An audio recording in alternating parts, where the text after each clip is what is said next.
I've been challenging myself recently to make Christmas cards with an alternative colour scheme to the traditional colours, but for this card I couldn't resist using classic colours of red and gold. There is a reason that classic colour combinations work, and we keep going back to them.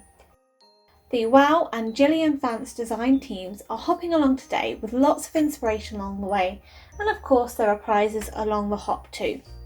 I'm Verity and welcome back to the channel.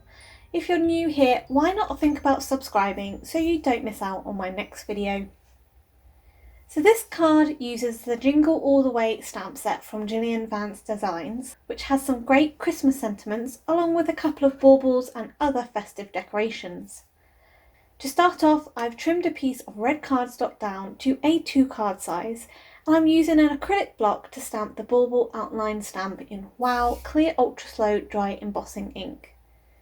I'm stamping this 3 times, offset to one side, and then positioning the baubles at different levels so it's just a little more appealing on the eye, as I want it to look like a hanging cluster of baubles. After I've stamped the baubles, I'm then using the bow stamp from the stamp set to add a bow to the top of each bauble.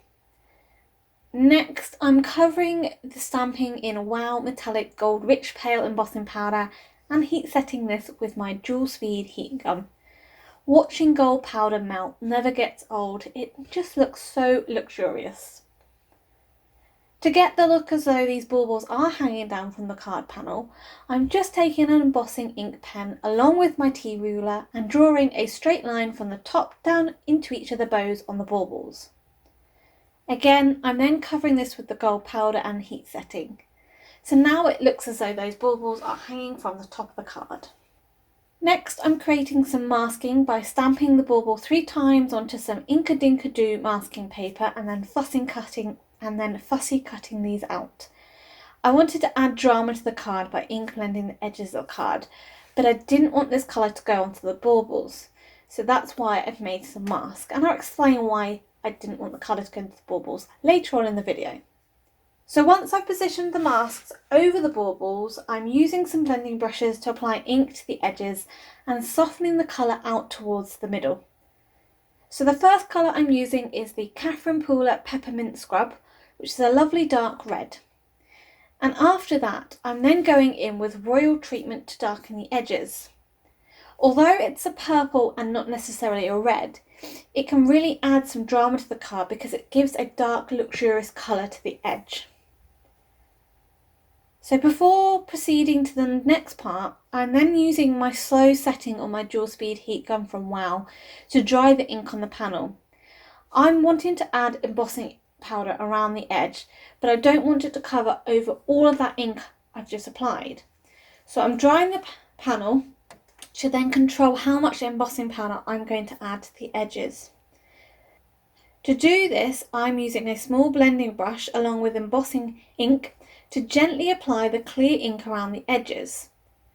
Next, I'm then using Midas Touch embossing glitter, which has a mixture of platinum powder and chunky silver glitter. As you heat set this, it gives a very rustic look to the edge of the card, which is perfect for winter, and to me it's kind of looking like a window with frosted edges to it.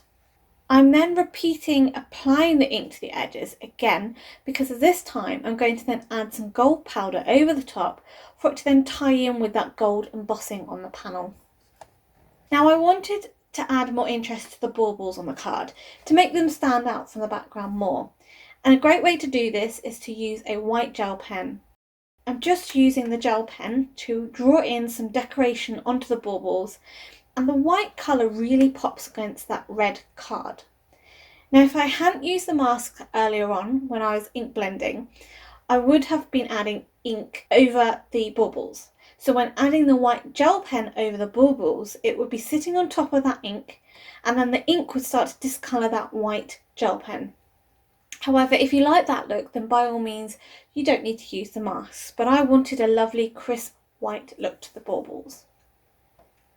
The card panel was then added to a white card base, and a sentiment from the stamp set was heat embossed in opaque bright white embossing powder onto black card. For a little more interest with the sentiment, I'm cutting one end into a flag end, just using my scissors, and then the sentiment was then foam mounted onto the card. Lastly, to embellish this card, I've used a few of the mermaid bubbles from Jillian Vance Designs, along with some clear Nouveau drops around the baubles. But to adhere these mermaid bubbles down, I'm just using my pickup tool along with some JIngle Connect glue. As I mentioned, this is part of a blog hop between WOW and Jillian Vance, so make sure you head over to my blog post to check it out, where you'll find a link to the next post. To be in with a chance to win one of the 2 $5 gift cards, make sure you leave a comment along each stop on the hop. This was produced as part of my design teamwork for WOW embossing powder, and there are links listed below. For 10% discount at the shop, just enter the code you can see on screen. If you're not a subscriber already, why not think about clicking that button below along with that bell icon so you can be notified when my next video is up. Also, you may enjoy this other video for some more inspiration. Please remember to give this video a thumbs up and share it with your crafty friends. Until next time, happy crafting!